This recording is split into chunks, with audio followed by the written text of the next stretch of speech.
I missed my son's wedding helping a lady in a wheelchair up the hill. My daughter-in-law laughed at my messy hair. "Look at you, pathetic." I sat outside. Suddenly, a helicopter landed. The lady's handsome son stepped out. He kissed my dirty hand, handed me a rose, and said, "I'm glad to have you here. Follow my story until the end, and comment the city you're watching from, so I can see how far my story has reached." My name is Helene, and I'm 69 years old. Today was supposed to be the happiest day of my life, my son Nolan's wedding day. Instead, it became the day I finally understood that some people see love as weakness and kindness as something to be ashamed of. I had spent $89 on a navy blue dress from the discount store. $89 might not sound like much, but when your monthly pension is $850 and your rent is $600, every purchase requires careful consideration. I saved for 3 months to buy that dress, skipping meals here and there, walking instead of taking the bus. I wanted to look perfect for my son's special day. The Whitmore estate was everything I had imagined and more. Sprawling gardens filled with white roses and jasmine, their sweet fragrance mixing with the warm September air. Crystal chandeliers hung from a massive white tent, casting rainbow reflections across the perfectly manicured lawn.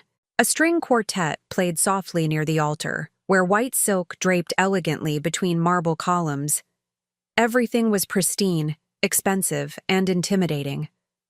I clutched my small purse tighter as I approached the entrance, smoothing down my dress one last time. The fabric was simple polyester, but I had pressed it carefully and even managed to find shoes that matched reasonably well. I felt nervous but hopeful. After all, this was my son getting married. Surely today would be different. Surely today, Tegan would see past whatever had made her dislike me and welcome me into this important moment. I was wrong. "Excuse me, ma'am." A young woman in a crisp white shirt and black skirt appeared beside me. "Are you on the guest list?" "Yes, of course. I'm Helene Morrison, Nolan's mother." The woman's expression shifted slightly. She glanced toward the entrance, then back at me. "Please wait here for just a moment." My stomach began to twist. Something was wrong. I watched as she hurried toward the tent, her heels clicking against the stone pathway. She spoke quietly to another woman, who then disappeared inside. Minutes passed. The other guests walked past me, their designer gowns rustling, their jewelry catching the afternoon light. I felt increasingly out of place in my discount dress. Then I saw her. Tegan emerged from the tent, her wedding dress a masterpiece of silk and lace that probably cost more than I made in 6 months. She was beautiful. I couldn't deny that. Tall, elegant, with perfectly styled blonde hair and makeup that looked like it belonged in a magazine. But when her eyes found mine, they were as cold as winter glass. "Helene." Her voice was flat, emotionless. "I need to speak with you." She walked toward me, her train flowing behind her like liquid moonlight. Other guests had begun to notice our interaction, their conversations growing quieter as they watched. "Tegan, you look absolutely beautiful," I said, trying to inject warmth into my voice. "I'm so happy for you and Nolan. I brought a gift, and I was hoping—" "Stop." Her voice cut through my words like a blade. "We need to discuss something." My heart began to race. "What is it, dear?" She looked me up and down slowly, her gaze lingering on my dress, my shoes, my simple pearl earrings that had belonged to my mother. When her eyes met mine again, I saw something that chilled me to the bone. Disgust. "This is a very important day for our family," she began, her voice low enough that the nearby guests had to strain to hear. "We have some very influential people here today. Business associates, politicians, people who matter in society." I nodded, not understanding where this was leading but feeling increasingly anxious. "The thing is, Helene, we've decided that it would be best if you didn't attend the ceremony." The words hit me like a physical blow. I actually took a step backward. "What? But I'm his mother. I'm Nolan's mother." "Yes, and that's exactly why this is so difficult." Her tone suggested it wasn't difficult for her at all. You see, appearances matter in our social circle. People judge families by their weakest links, and honestly, having you here dressed like that, it would reflect poorly on Nolan's reputation. My mouth opened, but no words came. I felt as if all the air had been sucked from my lungs. "I'm sure you understand," she continued, her voice taking on a false sweetness that somehow made it worse. "This isn't personal. It's just that we need to maintain certain standards. Perhaps you could attend the reception later, after the important guests have left." "Tegan, please." My voice was barely a whisper. "I saved for months for this dress. I've been looking forward to this day since you got engaged. I just want to see my son get married." Something flickered across her face, annoyance perhaps at my persistence. "Helene, you need to accept reality. This family has a certain image to maintain. Nolan has worked very hard to build his career, and I won't let anything jeopardize that. Your presence here, looking the way you do, speaking the way you do, it would be embarrassing for all of us." The cruelty of her words was breathtaking. I looked past her toward the tent, hoping to catch a glimpse of Nolan, hoping he would appear and tell me this was all a terrible mistake. But he was nowhere to be seen. "Does Nolan know about this?" I asked. "Of course he knows. This was a mutual decision. He agrees that it's for the best." That hurt more than anything else she could have said. My son, the baby I had raised alone after his father left, the child I had worked 2 jobs to support, the boy I had loved unconditionally for 42 years. He had agreed to exclude me from his wedding because I wasn't good enough for his new life. "I see." My voice sounded strange, distant, as if it was coming from someone else. "I understand." Tegan's smile was triumphant. "I knew you would be reasonable about this. Perhaps you could send a nice card instead." She turned and walked away, her dress trailing behind her like a white river of rejection. I stood there for what felt like hours, but was probably only minutes, watching the other guests enter the tent, listening to the music begin, smelling the roses that now seemed to mock me with their perfection.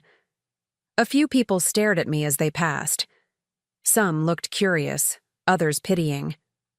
One elderly woman even started to approach me, but her husband pulled her away, whispering something in her ear that made her glance back at me with a mixture of sympathy and embarrassment.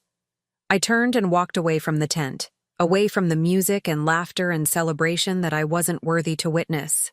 My feet carried me down the long driveway, past the perfectly trimmed hedges and the fountain that sparkled in the afternoon sun. Behind me, I could hear the ceremony beginning, the officiant's voice carrying on the warm breeze. My son was getting married, and I wasn't there to see it. I had no car. I had planned to catch a ride home with one of the other family members after the reception. Now I faced the prospect of walking the 3 miles home in my good shoes, which were already beginning to pinch my feet. But that seemed like the least of my problems. As I reached the main road, I heard a sound that made me stop. Someone was crying. Not the gentle tears of wedding joy, but the desperate, frustrated sobs of someone in real trouble. The crying was coming from somewhere up ahead, around a bend in the road where a steep hill rose toward the old part of town. I hesitated for a moment. Part of me just wanted to go home, crawl into bed, and try to forget this entire day had happened. But the sound was so desperate, so filled with anguish that I couldn't ignore it. I walked toward the sound, my feet already aching in the shoes I had bought specifically for the wedding I hadn't been allowed to attend. As I rounded the corner, I saw her.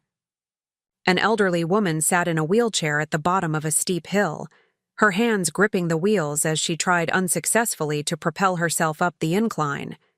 She was maybe 73 or 74, with silver hair that had come loose from what had probably been a neat bun. Her dress was simple but clean, a soft gray cotton that looked handmade. She was crying from frustration and exhaustion, her face flushed from the effort of trying to move up the hill. "Ma'am," I called out as I approached, "are you all right? Do you need help?" She looked up at me, and I saw eyes that held the same kind of pain I had just experienced. the pain of being forgotten, of struggling alone. Her face was lined with age, but still held traces of the beauty she must have been in her youth. "I'm sorry," she said, wiping her eyes with a tissue that had seen better days. "I didn't mean to make a scene. I've been trying to get up this hill for the better part of an hour, but I just can't seem to manage it." I looked up the hill. It was indeed steep, probably a 20-degree incline that would be challenging for anyone in a wheelchair, especially someone her age trying to do it alone. "Where are you trying to go?" I asked, already moving behind her wheelchair. "Oak Hill Cemetery," she said. "It's just over the top of this hill. I take the bus here every year, but they changed the route last month. The driver told me this was the closest stop, but I didn't realize." She gestured helplessly at the incline. I didn't hesitate. I placed my hands on the handles of her wheelchair and began to push. The hill was every bit as steep as it looked, and within minutes, I was breathing hard. My dress was sticking to my back with sweat, and I could feel my carefully styled hair beginning to come undone. But something about helping this woman felt right in a way that nothing had felt right all day. "Oh, my dear, are you sure?" the woman asked. "This is quite an undertaking. I wouldn't want to impose." "It's no imposition at all," I said, though I was already slightly out of breath. "I'm Helene." "Margaret," she replied. "Margaret Patterson, and I can't thank you enough for this." As we made our way slowly up the hill, Margaret began to talk. Perhaps it was the kindness of a stranger that opened her heart, or perhaps she simply needed someone to listen. Whatever the reason, her story unfolded as we climbed. "I'm going to visit my husband," she said. "Harold. Today would have been our 55th wedding anniversary, but he passed away 15 years ago." "I'm so sorry," I said, adjusting my grip on the wheelchair handles. "He was a good man," Margaret continued. "We had one son, Michael. Harold was so proud of him. Michael's done very well for himself. He's a successful businessman now, travels all over the world. But he's so busy, you know. I haven't seen him in, it must be 8 months now." There was no bitterness in her voice, just a quiet sadness that I recognized all too well. The loneliness of being left behind by the people you love most. "I'm sure he thinks about you often," I said, though the words felt hollow even as I spoke them. "Perhaps," Margaret said. "He calls sometimes, usually on holidays. He sends money for my care. He's very generous that way. I live in a nice assisted living facility thanks to him. But money isn't the same as presents, is it?" No, it wasn't. I thought about Nolan, about all the times over the years when he had sent me a check instead of visiting, when he had called instead of coming by, when he had gradually pulled away as Tegan's influence grew stronger. "What about you, dear?" Margaret asked as we reached the halfway point of the hill. "Do you have family?" The question hit me unexpectedly hard. Did I have family? Technically, yes. Realistically, after today, I wasn't so sure. "I have a son," I said carefully. "His name is Nolan. He got married today." "How wonderful." Margaret's voice brightened. "You must be so happy. Was it a beautiful ceremony?" I stopped pushing for a moment, my hands tightening on the wheelchair handles. The irony of the question was almost too much to bear. I didn't actually attend," I said quietly. Margaret turned her head to look at me, her eyes searching my face. "Oh, my dear. Was it a destination wedding? One of those expensive affairs that families sometimes can't afford?" "No," I said, resuming our climb. "It was here in town. I wasn't invited." The silence that followed was heavy with understanding. Margaret didn't ask for details, didn't press for explanations. She simply reached back and patted my hand where it gripped her wheelchair. "I'm sorry," she said simply. "Family can be complicated."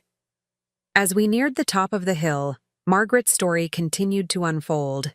She told me about Harold, about how they had met at a church social when she was 19 and he was 21, about their early years together, struggling to make ends meet while Harold worked his way through engineering school. About the joy they felt when Michael was born, and how Harold had worked double shifts to ensure their son could have the opportunities they never had. Harold was so proud when Michael graduated from college, Margaret said as we finally crested the hill. He said it made all the sacrifice worth it. He believed that giving your children a better life was the most important thing a parent could do. But then, she said, something had changed. Michael's success had come with a price.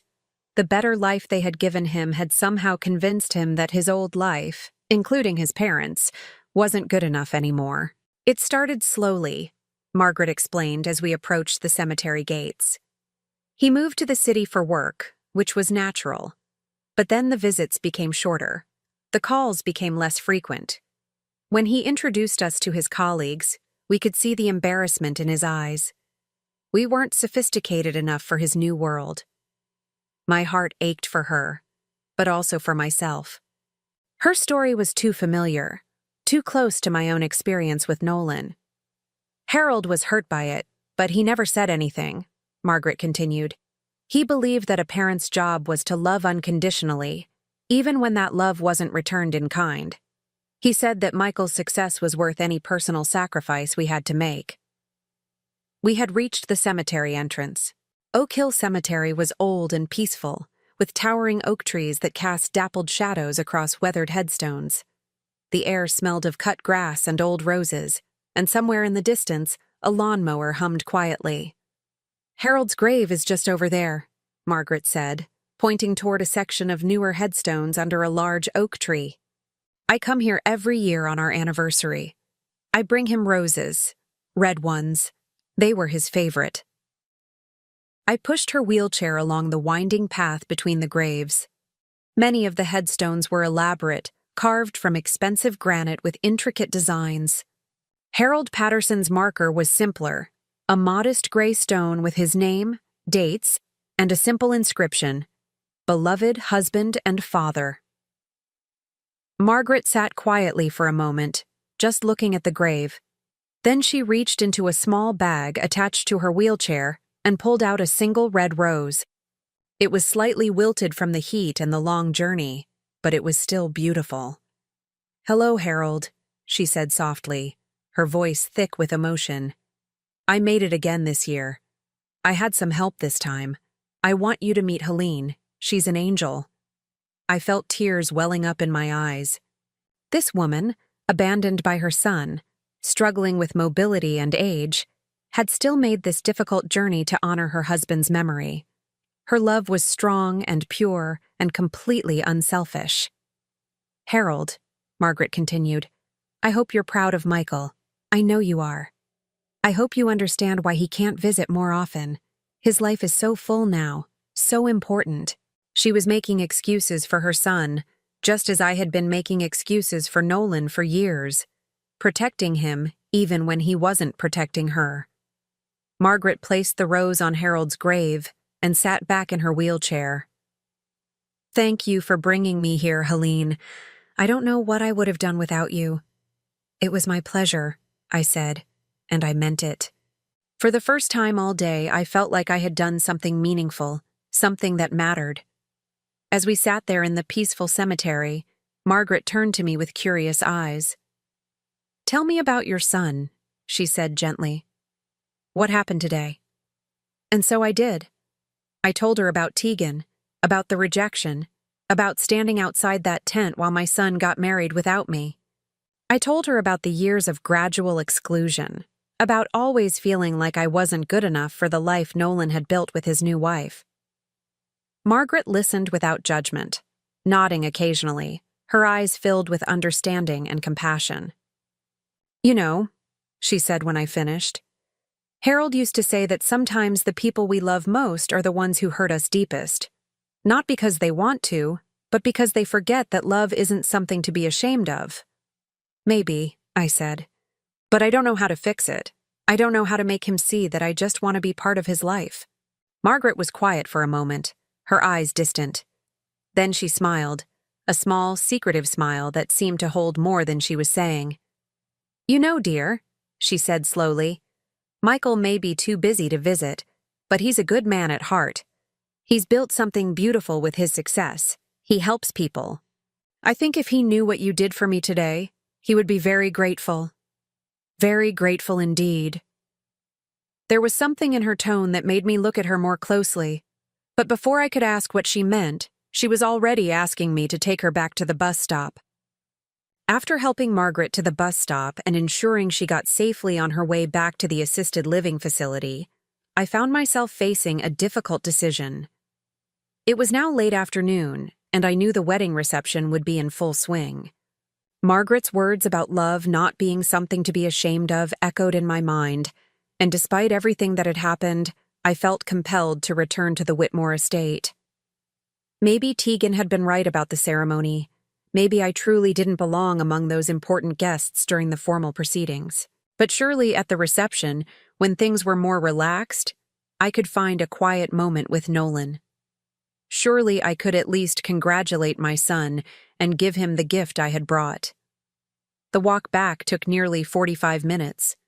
My feet were screaming in protest by the time I reached the estate gates, and I knew I must look disheveled. My navy blue dress was wrinkled and damp with perspiration from pushing Margaret's wheelchair up that steep hill. My carefully styled hair had come completely undone, hanging in limp strands around my face. There was even a small tear in my pantyhose from where I had caught it on Margaret's wheelchair.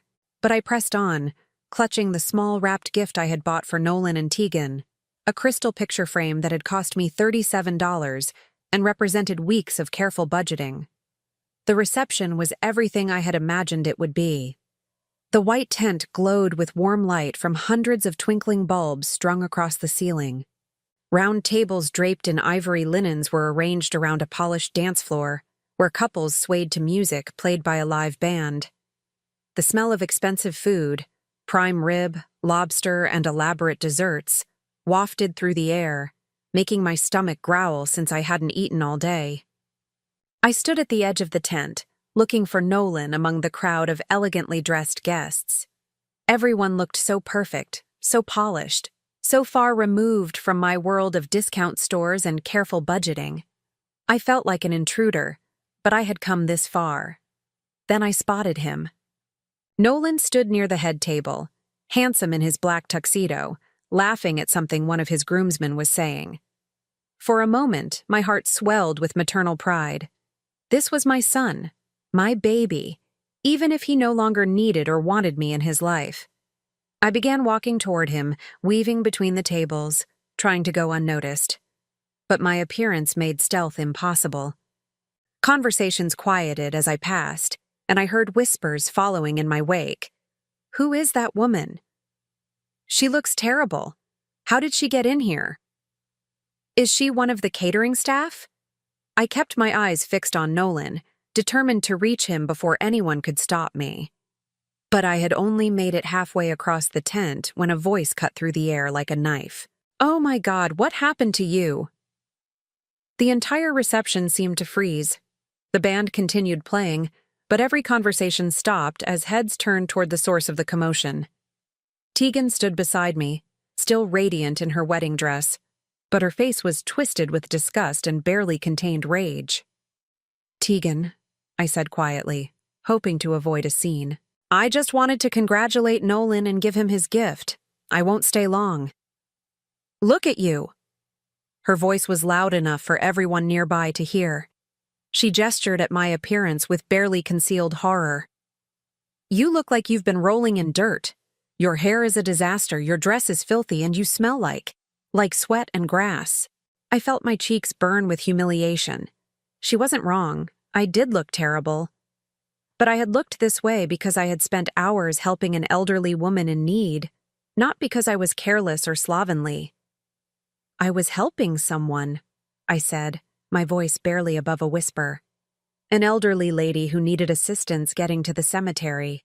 Tegan let out a harsh laugh that carried across the tent. Of course you were.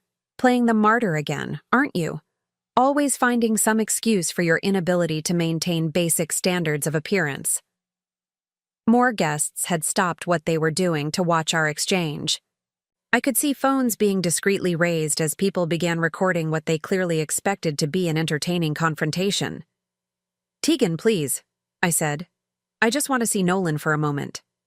"Absolutely not." Her voice was steel wrapped in silk. "You are not ruining my reception with your… this." She waved her hand at my general appearance. "I told you this morning that you weren't welcome at the ceremony, and clearly that extends to the reception as well. Look at yourself. You're embarrassing everyone here." I glanced around and saw that she was right. Guests were staring at me with expressions ranging from curiosity to pity to outright disgust. Some were whispering behind their hands, others were openly gawking. I had become a spectacle, a source of entertainment for these wealthy, powerful people who saw me as nothing more than a curiosity. "But I'm his mother," I said, hating how weak and desperate my voice sounded. "Mother?" Tegan's laugh was cruel and sharp. A real mother would have made sure she looked presentable for her son's wedding. A real mother would have had enough self-respect to dress appropriately and maintain some dignity. A real mother wouldn't show up looking like she just crawled out of a dumpster. Each word was designed to cut, and they found their mark with surgical precision. I felt tears beginning to well up in my eyes, but I refused to let them fall. Not here, not in front of these people who already thought so little of me. "Where is Nolan?" I asked, looking past her toward where I had seen him moments before. "He's busy," Tegan said curtly. "And frankly, he's ashamed enough already. Do you really think he wants to be associated with this?" She gestured at me again, and I caught sight of myself in one of the mirrored panels that decorated the tent. She was right. I looked terrible. My gray hair was hanging in sweaty strands around my face, my dress was wrinkled and stained, and there was dirt under my fingernails from helping Margaret. I looked exactly like what Tegan had called me, someone who had crawled out of a dumpster. "I think it's time for you to leave," Tegan continued, her voice carrying clearly across the now silent reception area. "This is a celebration for people who matter, for people who have achieved something with their lives. You don't belong here." "Tegan, that's enough." The voice came from behind me, and I turned to see Nolan approaching. My heart leaped with hope. Finally, my son would defend me, would tell his wife that she had gone too far. But when I saw his face, that hope died instantly. He looked embarrassed, yes, but not by Tegan's behavior. He was embarrassed by me. "Mom," he said, his voice tight with controlled emotion.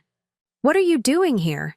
Tegan told you this morning that it would be better if you didn't come." "I wanted to see you get married," I said, my voice breaking slightly. "I wanted to give you this." I held out the wrapped picture frame, but he didn't take it. "You're making a scene," he said, glancing around at the watching guests. "Look, I appreciate that you wanted to be here, but maybe it's just better this way." "Better this way?" I couldn't believe what I was hearing. "Nolan, I'm your mother. I raised you. I worked 2 jobs to put you through college. I sacrificed everything to give you the opportunities you have now." "I know that," he said, but his voice held no warmth, no gratitude. "And I'm grateful. But this is my wedding day, and Tegan's right. You're not. You don't fit in here." The words hit me like physical blows. My own son, the child I had loved unconditionally for 42 years, was telling me I didn't belong at his wedding because I wasn't good enough. "I see," I said quietly. I set the gift on a nearby table, my hands shaking. "I understand perfectly." Tegan smiled triumphantly. "I'm glad we could clear this up. Perhaps next time you'll think twice before inserting yourself into situations where you clearly don't belong." I looked at my son one last time, memorizing his face, trying to see some trace of the loving boy he had once been. But that boy was gone, replaced by a man who valued social standing more than the mother who had given him everything. "Goodbye, Nolan," I said. "I hope you have a wonderful marriage." I turned and walked away, my head held high despite the tears that were now flowing freely down my cheeks. Behind me, I heard the conversations gradually resume. the band pick up its tempo, and the normal sounds of celebration return. Within minutes, it would be as if I had never been there at all. I made my way to a small stone bench in the garden area outside the tent, where I could sit and collect myself before beginning the long walk home. The bench was positioned under a large oak tree, partially hidden from view by carefully maintained hedges. It seemed like an appropriate place for someone like me, out of sight, out of mind. I sat there for what felt like hours, watching the shadows grow longer as the sun began to set. The reception continued without me, and through the open sides of the tent, I could see my son dancing with his new wife, laughing with his friends, celebrating the beginning of his new life. A life that clearly had no room for me. The tears had stopped, replaced by a deep, aching numbness. I felt hollow, emptied out, as if all the love and hope I had carried for years had simply drained away, leaving nothing behind but exhaustion. I was just gathering the energy to stand up and begin my walk home when I heard it, a sound that seemed impossibly out of place in this quiet garden setting. The rhythmic thump of helicopter blades cutting through the air, growing louder and closer with each passing second. I looked up, shading my eyes against the setting sun, and saw a sleek black helicopter approaching the estate. It circled once, then began to descend toward the large lawn area beyond the reception tent. The sound was deafening, and I could see guests pouring out of the tent to see what was happening. The helicopter touched down with surprising grace, its rotors gradually slowing as the engine wound down. For a moment, everything was still. Then the door opened, and a man stepped out. Even from a distance, I could see he was tall and well-dressed, moving with the confident stride of someone accustomed to making dramatic entrances. He spoke briefly to someone, perhaps the pilot, then began walking toward the reception area with purposeful steps. I couldn't make out his features from where I sat, but something about him seemed familiar. There was something about the way he carried himself, something about his bearing that reminded me of someone, though I couldn't quite place who. The guests had gathered near the edge of the tent, watching this unexpected arrival with curiosity and excitement. Even from my hidden spot in the garden, I could sense the buzz of speculation and intrigue that had replaced the earlier wedding celebration. Who was this man? Why had he arrived so dramatically? And why did I have the strangest feeling that his presence here was somehow connected to the events of this impossible day? From my position on the garden bench, I watched as the man from the helicopter walked toward the reception tent with measured, confident steps. The guests had formed a loose semicircle, their earlier wedding celebration temporarily forgotten in favor of this unexpected drama. I could hear the murmur of speculation even from where I sat hidden among the hedges. The stranger was indeed tall, probably in his mid-40s, with dark hair that was beginning to silver at the temples. He wore an impeccably tailored charcoal suit that probably cost more than I made in 3 months, and he moved with the kind of easy confidence that comes from success and authority. But there was something else in his bearing, a sense of purpose, of urgency, that suggested this wasn't a social call. As he approached the tent, I saw Tegan step forward, her wedding dress trailing behind her as she positioned herself to greet this important-looking visitor. Even from a distance, I could see her switch into what I had come to think of as her society mode. The bright smile, the perfectly poised posture, the calculated charm she deployed whenever someone potentially useful entered her orbit. "Good evening," I heard her say, her voice carrying clearly in the still air. "I'm Tegan Morrison, the bride. Welcome to our celebration, and you are." The man stopped a few feet from her, his eyes scanning the crowd with an intensity that made several guests shift uncomfortably. When he spoke, his voice was deep and clear, with an authority that commanded immediate attention.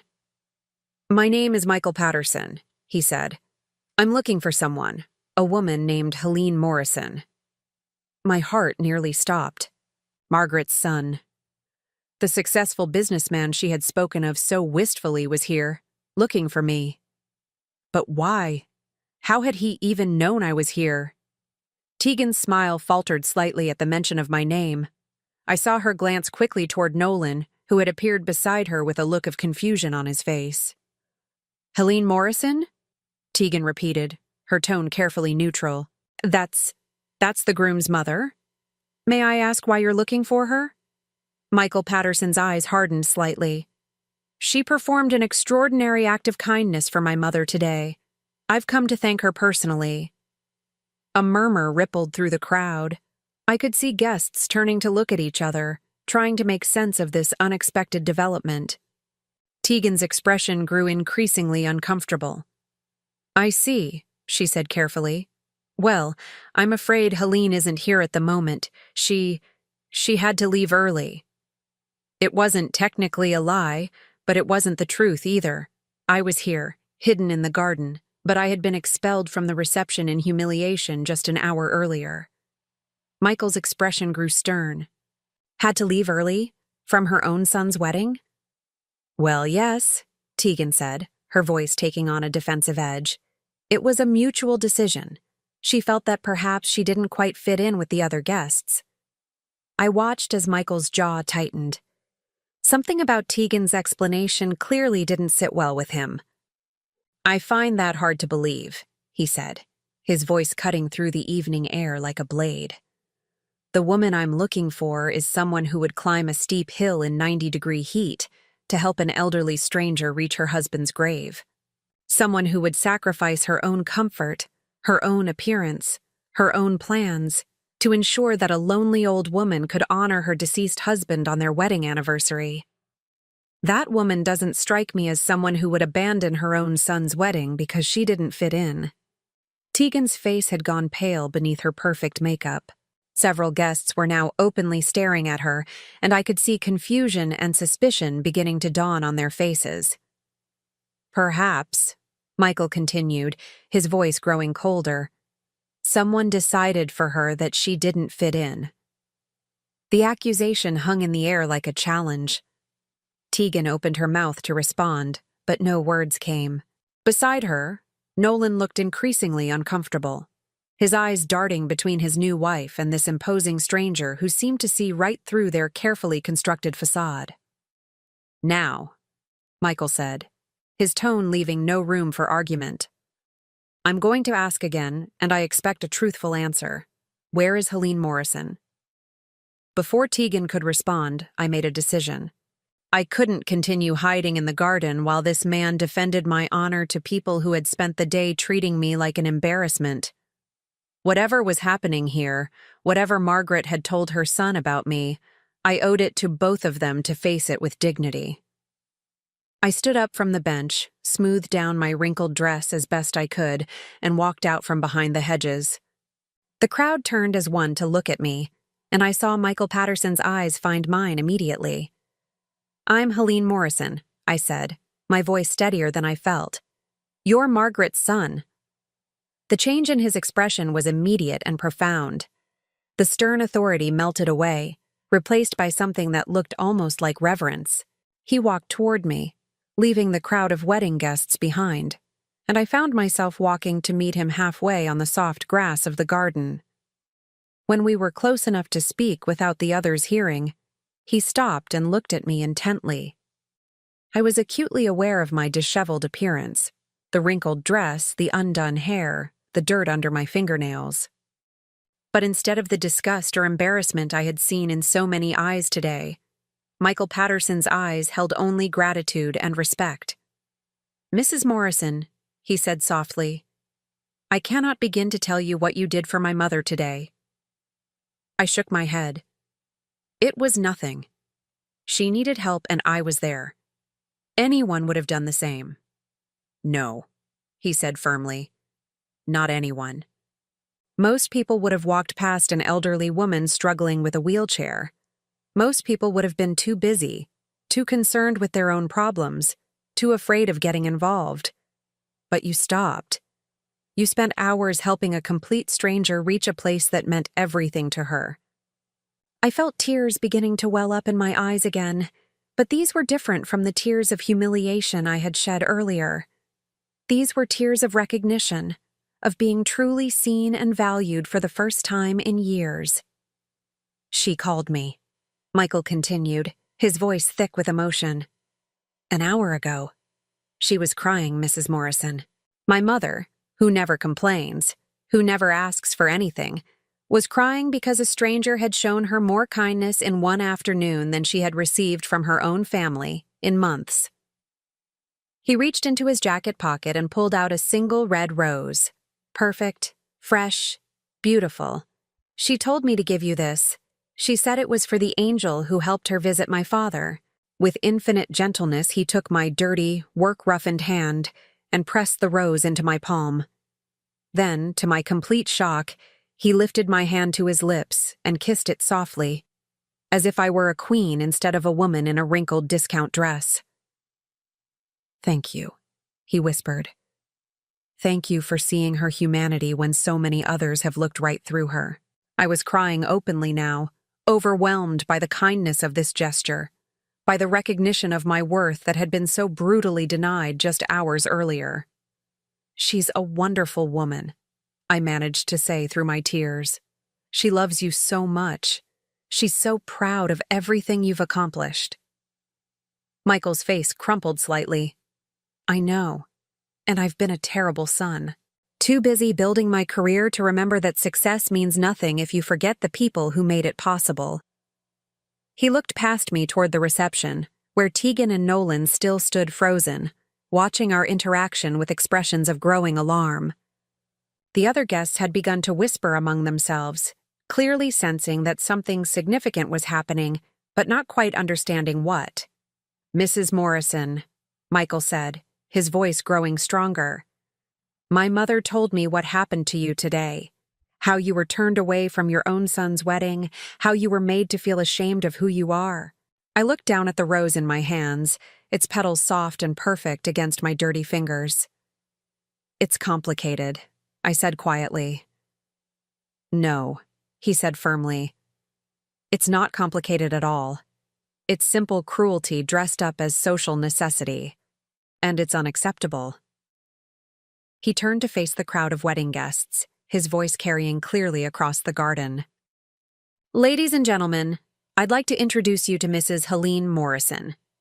This morning, while you were all celebrating inside that tent, she was outside performing an act of selfless kindness that would make angels weep. She spent hours helping my elderly mother reach my father's grave so she could honor his memory on their wedding anniversary." The crowd stirred uneasily. Several guests looked genuinely confused, trying to reconcile the image of the disheveled woman they had seen earlier with this man's description of heroic kindness. "While you were judging her appearance," Michael continued, his voice growing stronger, "she was demonstrating the kind of character that most people only pretend to possess. While you were whispering about her unworthiness to be here, she was proving that true worth has nothing to do with clothes or social status, and everything to do with how we treat those who need our help." Tegan stepped forward, her face flushed with anger and embarrassment. "Mr. Patterson, I think there's been a misunderstanding. This is a private family matter, and I don't think—" "There's no misunderstanding," Michael cut her off, his voice like ice. "I understand perfectly. You excluded this remarkable woman from her own son's wedding because she didn't meet your shallow standards of appearance and social standing. You humiliated her publicly for having the audacity to love her child despite not being wealthy enough to suit your tastes." The accusation hung in the air like a thunderclap. Several guests gasped audibly, and I saw more than one person reach for their phones, clearly recognizing that this confrontation would be talked about for years to come. Nolan stepped forward, his face red with embarrassment and anger. "Now, wait just a minute. You don't know anything about our family situation. You can't just come here and—" "I know enough," Michael said, turning his full attention to my son. "I know that your mother raised you alone. I know that she worked herself to the bone to give you opportunities. I know that she loved you unconditionally for 42 years. And I know that today, instead of honoring that sacrifice, you allowed your wife to exclude her from the most important day of your life because she wasn't sophisticated enough for your new social circle." Nolan's mouth opened and closed wordlessly. Around us, The wedding guests watched in fascination as their elegant celebration transformed into a moral reckoning. Michael reached into his jacket again and pulled out a business card, which he handed to me. Mrs. Morrison, I run a foundation that helps elderly and disadvantaged people maintain their dignity and independence. I would be honored, truly honored, if you would consider joining our team. We need people with your compassion, your strength, and your understanding of what it means to lift others up instead of tearing them down. I looked down at the card, then back up at this extraordinary man who had seen my worth when my own family couldn't. I don't know what to say. Say you'll think about it, he said gently. Say you'll remember that there are people in this world who recognize true value when they see it. He glanced once more at the assembled wedding guests, his expression making it clear what he thought of their priorities and values. Then he turned back to me with a smile that was warm and genuine. My helicopter is waiting, Mrs. Morrison. May I offer you a ride home? I accepted Michael's offer of a helicopter ride home, partly because I was exhausted and my feet were killing me, but mostly because I wanted to escape the stares and whispers of the wedding guests who were now seeing me in an entirely different light. As we lifted off from the Whitmore estate, I looked down at the reception tent growing smaller below us, at the people who had spent the day treating me like an embarrassment. The flight to my modest apartment complex took only 10 minutes, but it felt like crossing into an entirely different world. Michael was quiet during the journey, perhaps sensing that I needed time to process everything that had happened. When we landed in the small parking lot behind my building, he helped me out of the helicopter with the same careful respect he had shown me at the wedding. Mrs. Morrison, he said as we stood beside the aircraft, its rotors slowly winding down. I want you to know that my offer was sincere. We genuinely need someone like you at the Patterson Foundation. I looked down at the business card he had given me earlier, still clutched in my hand along with the red rose. Michael, I appreciate what you did back there, defending me and all. But I'm 69 years old. I have no experience with foundations or charitable work. I'm not sure I'm what you're looking for. He smiled, and I could see so much of Margaret's warmth in his expression. Mrs. Morrison, you spent your afternoon pushing my mother up a steep hill in 90-degree heat so she could visit my father's grave.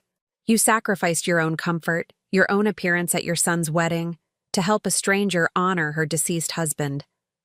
That tells me everything I need to know about your qualifications. But I don't have a college degree, I said. I never worked in an office. I was a waitress for 30 years, then worked in a nursing home until I retired. Perfect, he said. You understand what it means to serve others, to work hard for modest pay, to be overlooked by people who think they're better than you. Our foundation works with elderly people who have been abandoned by their families, who struggle with poverty and loneliness. Who better to help them than someone who understands exactly what they're going through? I felt tears welling up in my eyes again.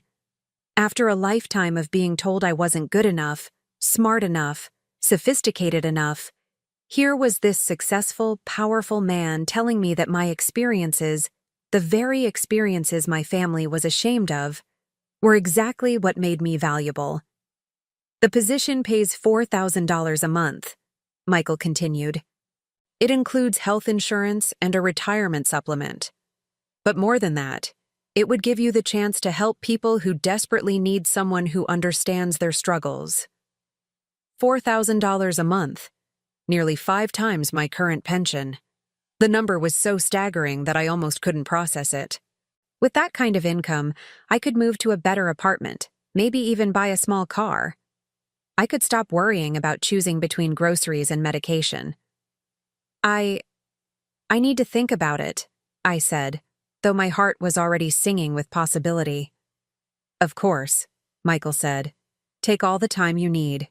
But please, don't let anyone convince you that you're not worthy of this opportunity. My mother called you an angel, Mrs. Morrison. In my experience, angels are exactly what the world needs more of. After he left, I sat in my small apartment, still wearing my wrinkled wedding dress, holding the red rose and staring at the business card. The silence felt different than it had that morning, not empty and lonely, but peaceful and full of potential. 3 days later, the phone calls started. The first was from Nolan. I almost didn't answer when I saw his name on my caller ID, but curiosity got the better of me. Mom? His voice sounded strained, uncertain. Can we talk? About what, Nolan? I kept my voice calm, neutral. About what happened at the wedding. About Mr. Patterson. About everything. I waited, saying nothing. Look, Mom, I think there might have been some misunderstandings. Tegan feels terrible about how things went, and we both want to make things right. Tegan feels terrible? I couldn't keep the skepticism out of my voice. She does. She's been crying for 3 days. She says she never meant for things to go as far as they did. I found that hard to believe, but I listened as Nolan continued. The thing is, some of our wedding guests have been talking. About Mr. Patterson. About what he said about you. Word is getting around about his foundation, about how successful he is. People are asking questions about why you weren't at the ceremony, about how we've been treating you. Ah, there it was. This wasn't about remorse or family love. This was about damage control. Mom, we'd really like to have you over for dinner this weekend. Tegan wants to apologize in person, and we want to discuss how we can move forward as a family. Move forward, I repeated. Yes. We've been thinking that maybe we could include you more in our lives. Maybe have you over for dinner once a week, or take you out for your birthday. We want to make sure you feel valued. I almost laughed at the irony. For years, I had begged for exactly this, to be included, to be valued, to be treated like family. Now, when a successful businessman had publicly recognized my worth, suddenly my own son wanted to make sure I felt valued. That's very thoughtful of you, Nolan, I said carefully. But I've been offered a position with the Patterson Foundation. I'll be quite busy. The silence on the other end of the line stretched so long I thought the call had dropped. A position? Nolan finally said. What kind of position? A senior coordinator role, working with elderly clients who need assistance maintaining their independence and dignity. Mom, that's wonderful, he said, but his tone suggested he found it anything but wonderful. How much does something like that pay? I hesitated, then decided to be honest. $4,000 a month. Another long silence. $4,000. Mom, that's nearly $50,000 a year. Are you sure this is legitimate? I mean, no offense, but you don't have the kind of experience that usually commands that salary. Michael Patterson seems to think I have exactly the experience they need, I said quietly. Michael Patterson, Nolan repeated, and I could hear him processing the implications. Mom, you need to be careful. This could be some kind of scam, or maybe he feels guilty about what happened at the wedding and he's making promises he can't keep. It's not a scam, Nolan. I've already spoken with their human resources department. I start on Monday. The truth was, I had called Michael the day after the wedding and accepted his offer. The conversation with their HR department had been more encouraging than any job interview I'd ever had. They weren't interested in my lack of formal education or my modest work history. They wanted to know about my experience caring for my elderly residents at the nursing home, about my understanding of the challenges facing seniors in America, about my ability to connect with people who felt forgotten by society. Mom, listen, Nolan said, his voice taking on the patronizing tone I remembered from his teenage years. Why don't you come to dinner this Sunday and we can discuss this job offer? Tegan has some connections in the business world. Maybe she can help you evaluate whether this is really in your best interest. The audacity of it took my breath away. The same woman who had humiliated me at my son's wedding, who had told me I was too embarrassing to be seen with their important guests, now wanted to help me evaluate a job offer from one of those very guests. I appreciate the concern, Nolan, but I'm quite capable of making my own decisions. Of course you are, he said quickly. I just think it would be good for us to talk. as a family, about everything. Family. The word that had once meant everything to me now left a bitter taste in my mouth. "I'll think about it," I said, and hung up. The second call came from Tegan herself 2 days later. Her voice was sweetness and light, as if the scene at the wedding had never happened. "Helene, how are you, dear? Nolan told me about your wonderful job opportunity. I'm so excited for you." I said nothing, waiting to see where this was going. I've been feeling just terrible about the misunderstanding at our wedding. I know I came across as harsh, but I was just so stressed about everything being perfect. "You know how brides can be." She laughed, a tinkling sound that grated on my nerves. "The truth is, Helene, I've always admired your independence and your strength. When Nolan told me about all the sacrifices you made to raise him, I was just amazed. I mean, working 2 jobs, putting yourself through all that hardship, it's really inspiring." Funny how my inspiring sacrifices had seemed like such an embarrassment when she thought I was poor and powerless. "Anyway," Tegan continued, "I was hoping we could get together soon, just the 2 of us. Maybe go shopping or have lunch at that new bistro downtown. I feel like we've never really had a chance to get to know each other properly." "That's very kind of you, Tegan," I said, "but I'm afraid I'll be quite busy with my new job." "Oh, of course. But surely you'll have some free time. And Helene, I have to ask, is it true that Michael Patterson's foundation pays $4,000 a month?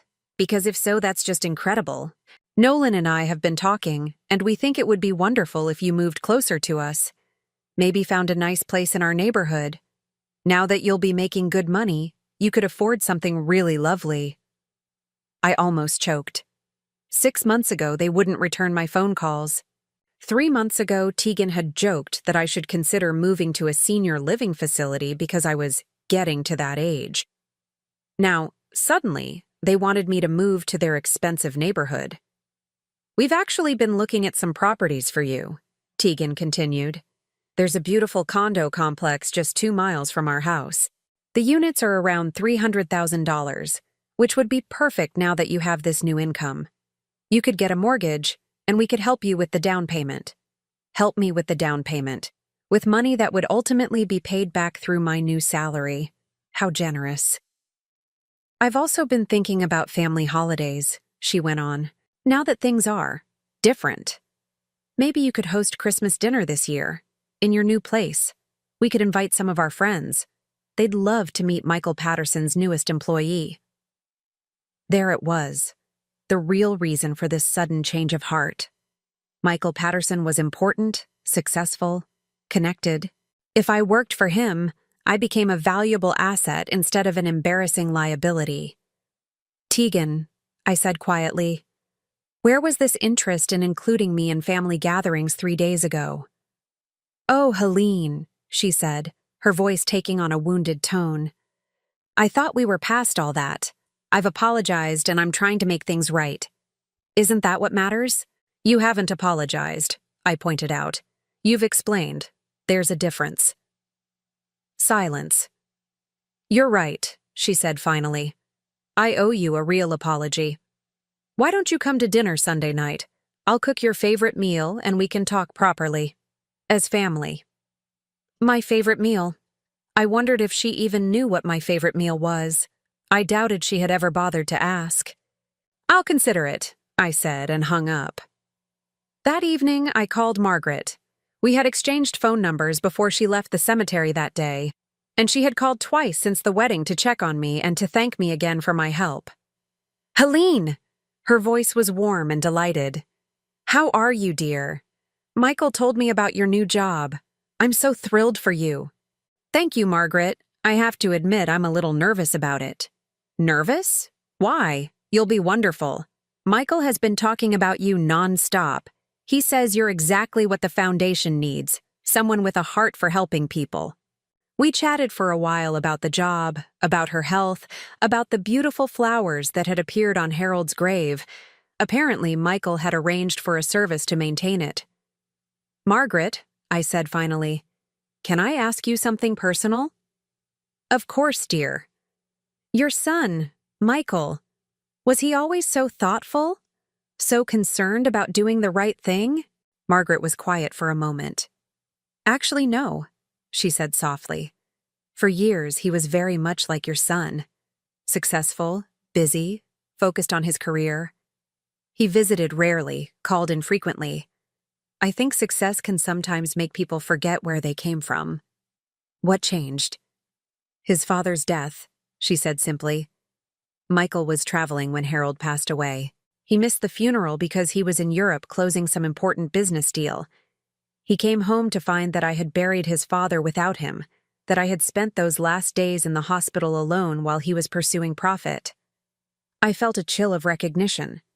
It broke something in him, Margaret continued. He realized that all the money and success in the world couldn't buy back time with the people you love. That's when he started the foundation, and that's when he began really taking care of me. Do you think people can really change? I asked. I think grief and loss can open people's eyes, she said. But Helene, change has to come from within. It has to be genuine. You can't force someone to love you the way you deserve to be loved. After I hung up, I sat in my small living room, thinking about Margaret's words. Could Nolan really change? Could he genuinely come to value me for who I was, rather than for what I might be able to offer him now? Or was this sudden interest in reconciliation just another form of exploitation, dressed up in the language of family love? On Sunday morning, I made my decision. I called Nolan and accepted the dinner invitation. But I had no illusions about what I would find there. I was going not because I believed they had changed, but because I wanted to see for myself just how far they were willing to go in their attempt to reconnect with me now that I had become potentially useful to them. It was time to discover whether my family's newfound interest in me was based on love or opportunism. Sunday arrived with the kind of crisp autumn air that made everything feel possible. I dressed carefully for dinner at Nolan and Tegan's house, choosing a simple black dress I had owned for years but had rarely worn. It wasn't expensive or fashionable, but it was dignified, and dignity was all I needed now. Their house was in Maple Heights, an upscale subdivision where every lawn was perfectly manicured and every driveway held at least one luxury car. I had only been there twice before, once for a brief holiday visit that had been awkward and strained, and once when I had helped them move in, carrying boxes while Tegan supervised from her chair, worried about breaking her newly manicured nails. As I rang the doorbell, I could smell something delicious wafting from inside. Whatever Tegan's faults, she was an excellent cook when she chose to be. The door opened almost immediately, as if they had been watching for me. "Mom!" Nolan's voice was overly enthusiastic, the kind of forced cheer people use when they're trying too hard. Come in, come in. You look wonderful." Tegan appeared beside him, and I had to admit she looked genuinely nervous. Her perfect hair was slightly mussed, and there were actual worry lines around her eyes. She was wearing a casual sweater and jeans, the first time I had ever seen her dressed down. "Helene," she said, her voice softer than I had ever heard it. "Thank you so much for coming. I've made your favorite, pot roast with carrots and potatoes." I almost pointed out that pot roast wasn't my favorite, that honor belonged to my mother's recipe for chicken and dumplings. But I held my tongue. The effort was what mattered, even if it was misguided. Their dining room was elegant but cold, decorated in shades of white and gray that looked expensive but felt unwelcoming. The table was set with their wedding china, and there were fresh flowers in the center, white lilies that must have cost $50. "Please sit anywhere you'd like," Tegan said, gesturing to the chairs. "Can I get you some wine? We have a lovely Cabernet that Nolan brought back from Napa." "Just water, please," I said, settling into a chair that probably cost more than my monthly rent. The meal was delicious. I had to give Tegan that. The pot roast was tender and perfectly seasoned, the vegetables cooked just right. But the conversation felt stilted, artificial, as if all three of us were reading from a script. "So, Mom," Nolan said as we ate, "tell us more about this new job. What exactly will you be doing?" I set down my fork and looked at him carefully. I'll be working with elderly clients who need assistance maintaining their independence. Many of them have been abandoned by their families, or they're struggling with poverty and loneliness. That sounds very rewarding, Tegan said, but her voice held a note I couldn't quite identify. And the salary is really $4,000 a month? Yes. That's just incredible, she continued. Nolan and I have been talking, and we think this is such a wonderful opportunity for you. Not just the money, but the chance to work for such a prestigious organization. Prestigious, I repeated. Oh yes, Nolan jumped in. Michael Patterson is incredibly well connected. His foundation works with some of the most influential people in the city. The networking opportunities alone could be invaluable. There it was.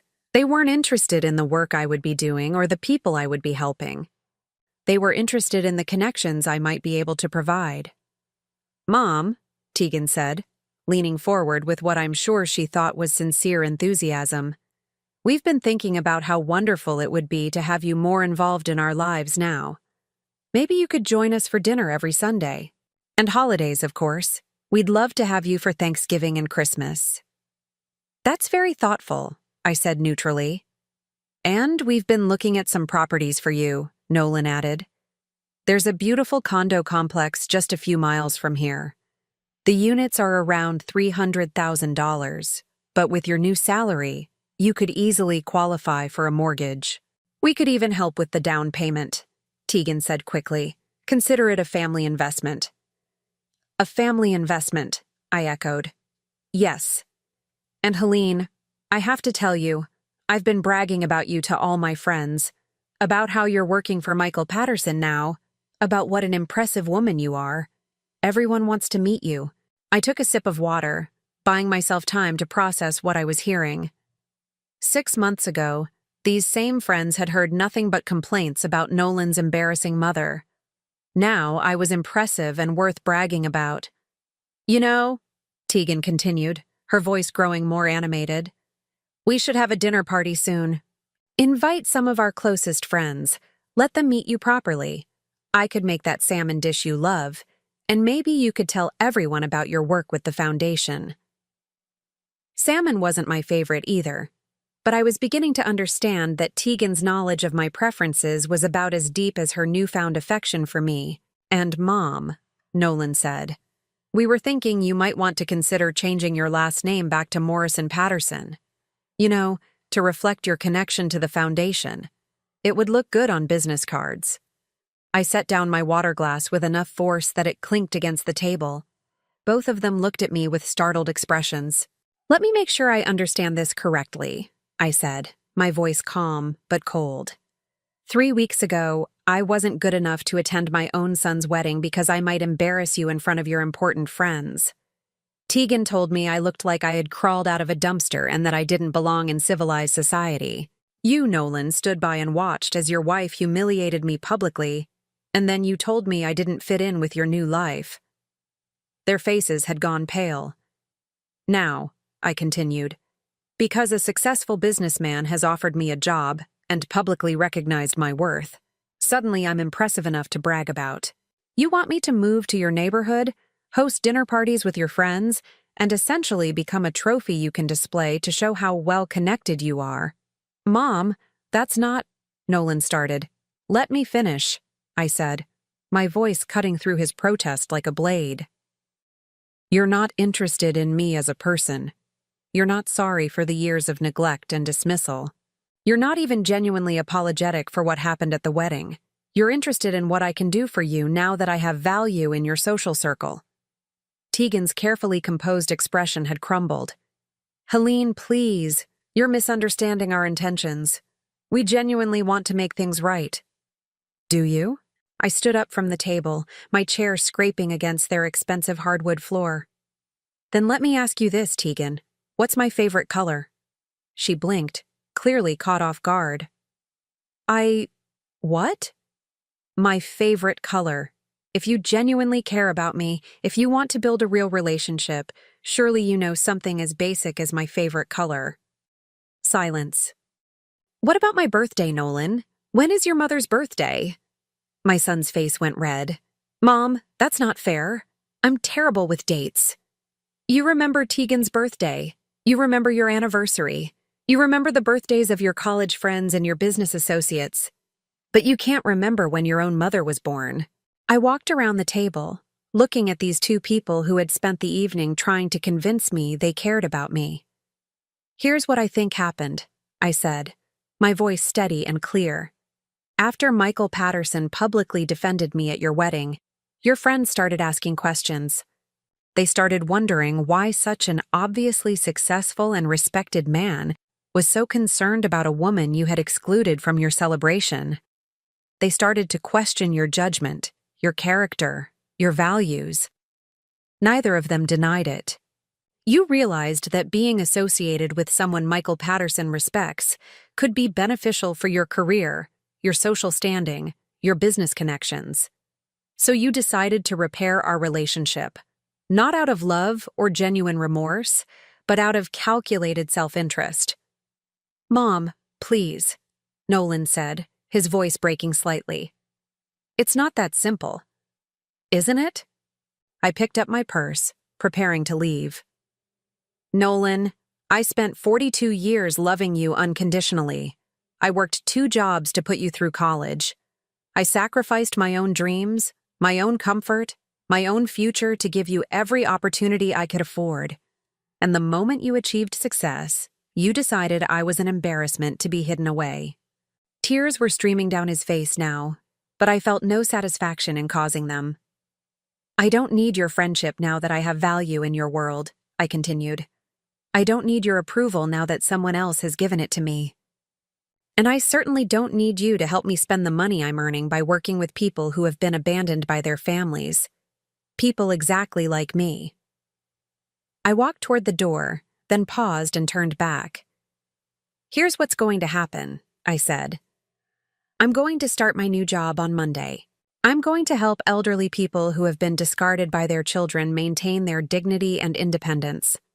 I'm going to build a life surrounded by people who value kindness over status, character over connections. I looked directly at Tegan. And you're going to tell your friends whatever story makes you feel better about yourselves. Maybe you'll say I'm ungrateful. Maybe you'll say I'm bitter. Maybe you'll find a way to make this my fault, the way you made everything else my fault for the past 5 years. Then I turned to Nolan, and for a moment, I let him see the love I still carried for him despite everything. I will always be your mother, I said softly. And if you ever decide you want a real relationship, one based on mutual respect and genuine affection rather than social advantage, my door will be open. But I will never again accept being treated as less than I am just to make you comfortable. I walked out of their house and into the crisp autumn evening. Behind me, I could hear Tegan crying and Nolan calling my name, but I didn't turn back. 3 months later, I sat in my new office at the Patterson Foundation, reviewing case files for the elderly clients I would be visiting that week. My desk was simple but comfortable, positioned near a window that looked out over the city. On the wall hung a photograph that Margaret had given me, a picture of her and Harold on their wedding day, both of them young and radiant with hope. My work at the foundation had exceeded even Michael's expectations.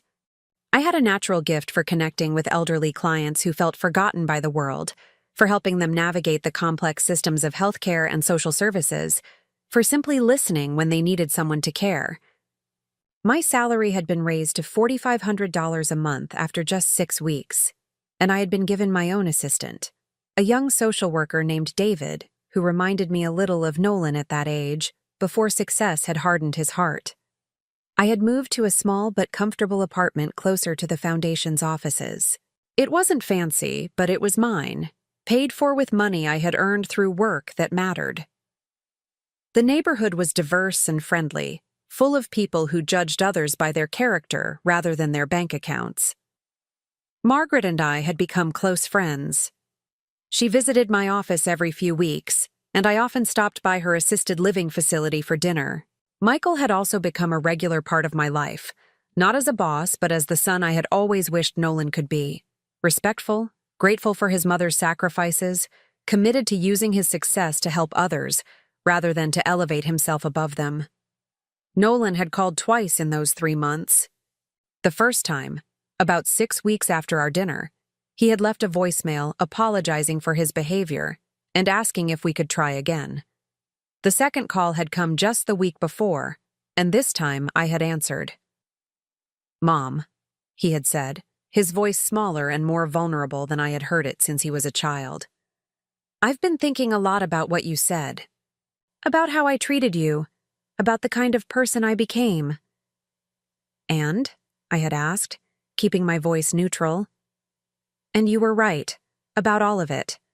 I did abandon you the moment I achieved success. I did let Tegan convince me you were an embarrassment. I did choose status over family. Yes, you did. I want to make it right," he had continued. "Not because of your job or your connections or anything like that. Because I miss my mom. I miss the woman who stayed up all night when I was sick, who worked double shifts to buy me school clothes, who believed in me even when I didn't believe in myself." I had listened to the tears in his voice, and for a moment, my heart had softened. "I don't know if it's too late," he had whispered. "I don't know if I've destroyed something that can't be repaired." "I don't know either, Nolan," I had told him honestly. "But if you want to try, really try, not just when it's convenient or advantageous, then maybe we can find our way back to each other." "How?" he had asked. "Slowly," I had said. "With respect, with honesty, with an understanding that love isn't something you can turn on and off based on circumstances." We had agreed to start with lunch the following week. Just the two of us, no agenda other than trying to remember what it felt like to be mother and son instead of disappointment and embarrassment. I didn't know if Nolan's remorse was genuine or if it would last. I didn't know if we could rebuild a relationship that had been damaged by years of neglect and deliberate cruelty. But I was willing to try, because that's what mothers do. We love even when it hurts. We hope even when hope seems foolish. We keep our doors open even when we're not sure anyone will walk through them. But this time would be different. This time, I would love him from a position of strength rather than desperation. This time, I would demand the respect I had always deserved but had been too afraid to insist upon. As I sat in my office that afternoon, reviewing the file of an 80-year-old woman whose children had stopped visiting her 2 years ago, I thought about the journey that had brought me here. A year ago, I had been a lonely widow counting pennies and begging for scraps of attention from a son who was ashamed of me. Now, I was a respected professional, a valued friend, a woman who had found her purpose and her voice. The transformation hadn't come from winning the lottery or marrying a rich man, or any of the fairy tale solutions people dream about. It had come from a single act of kindness, helping a stranger reach her husband's grave on their anniversary. That act had been witnessed by someone who understood its value, who saw character where others saw only poverty and age. But most importantly, it had reminded me of my own worth.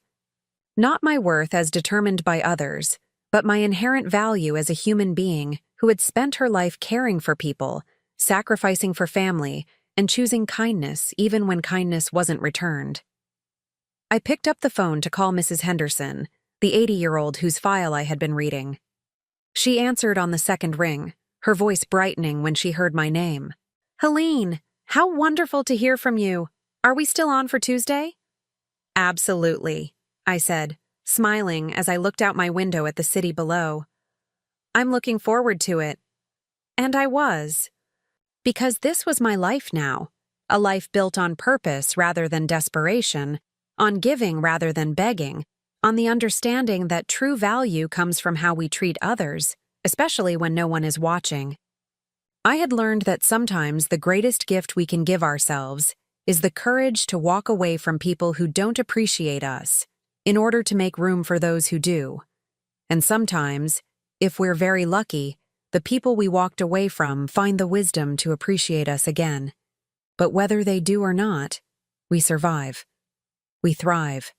We discover that our worth was never dependent on their recognition, and our happiness was never contingent on their approval.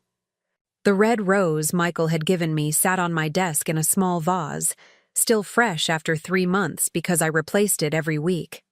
Not as a reminder of that painful day, but as a symbol of the truth I had finally learned. That kindness is never wasted. That character matters more than status. And that sometimes the person you're meant to help leads you to the life you were always meant to live. Now I'm curious about you who listened to my story. What would you do if you were in my place? Have you ever been through something similar? Comment below. And meanwhile, I'm leaving on the final screen 2 other stories that are channel favorites, and they will definitely surprise you. Thank you for watching until here.